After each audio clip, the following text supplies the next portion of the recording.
조금 전에 예산 관련해서 정권이 향후 호남의 우호적인 정권이 바뀌었을 것까지 예상을 하셔서 말씀을 해 주셨는데요.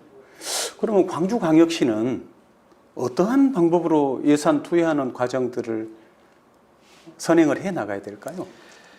네, 결국 이제 행정력을 조금 집중시킬 필요가 있겠습니다. 그런 측면에서 제 민생당이 늘 말씀드리는 부분이 GGM 같은 사업은 민간의 영역으로 넘겨달라 이런 얘기하고요. 대한민국 예산의 특징은 매칭 형태가 많습니다. 예를 들어서 지자체 예산이 어느 정도 투입이 되고 국가 예산이 투입되는 그런 형태이기 때문에 또 하나는 이제 선제적으로 예산 집행을 하는 것이 대한민국 중앙정부 예산 집행 지침으로 보면 굉장히 바람직하다 이렇게 봅니다. 그래서 광주시가 일단 허리띠를 졸라매야 됩니다. 불효불급한 예산들은 줄이고 출자 추정기관의 업무 중복성은 통폐합을 좀 시키고요. 그리고 조금 전에도 말씀드렸지만 정치력이 이제 필요한 시점이 아닌가 저는 이렇게 봅니다. 광주가 낙후된 어떤 경제 환경을 가져올 수밖에 없었던 것은 중앙 정치에 예속돼 있었거든요.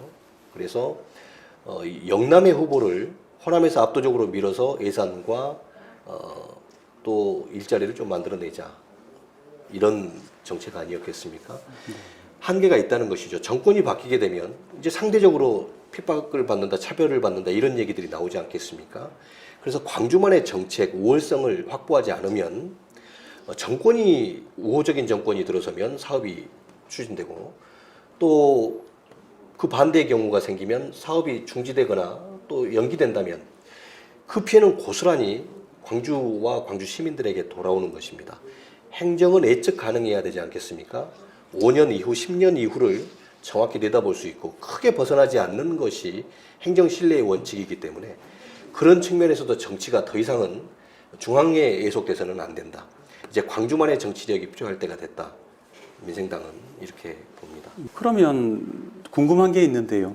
광주의 기득권 정당인 민주당에서는 왜 이런 지하철 조기 개통에 관련해서 목소리를 내지 못하는 이유가 있습니까?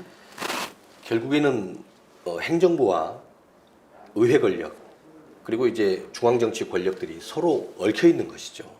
일당 독점 구조가 그래서 유연한 겁니다. 일당 독점 구조를 갖고 있는 지역과 국가는 전례를 찾아봐도 앞으로 나아가지를 못합니다.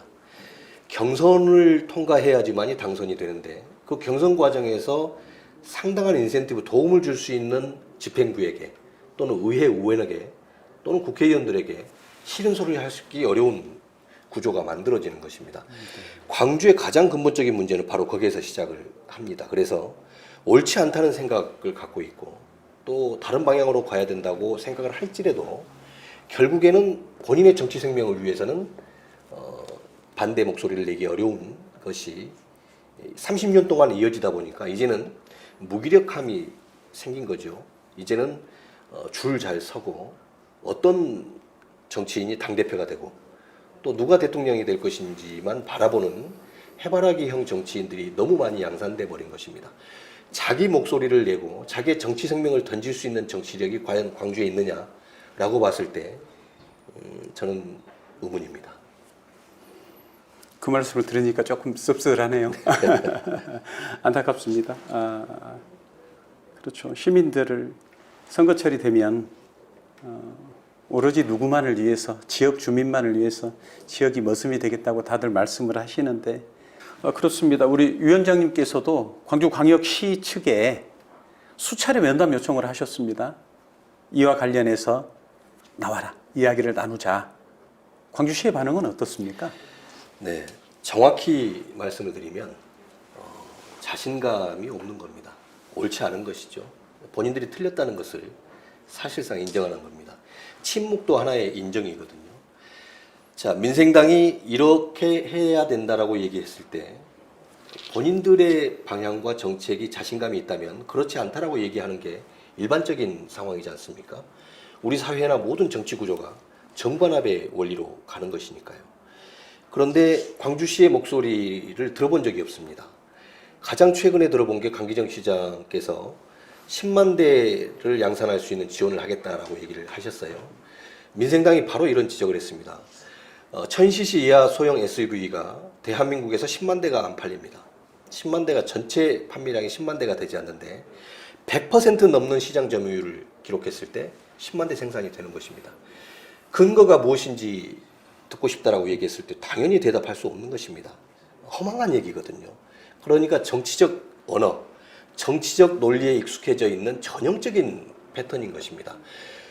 10만 대가 어떤 형태로 생산이 돼서 내수는 어느 정도 차지할 것이며 그리고 나머지는 수출이 되고 나머지 재고 부담은 어떻게 털어낼 것인지에 대한 목표나 계획이나 전혀 자료도 없는 것입니다.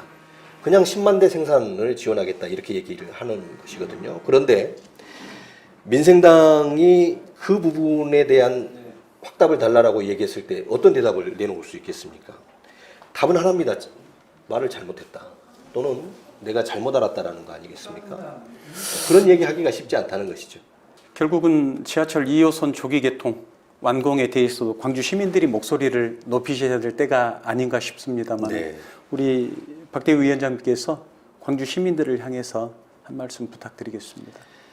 네, 시민 여러분 이제 정치가 스스로의 자정 능력이라든가 또 방향성을 잃어버리는 것 같습니다. 결국 광주시의 주인은 시민입니다. 행정도 시민의 것이고 정치도 시민의 것입니다. 4년이라는 기간 동안 광주 시민께서 잠시 맡겨놓은 거 아니겠습니까? 그러면 이제 주인으로서의 어떤 역할과 권리를 주장하셔야 될 때가 아닌가 싶습니다.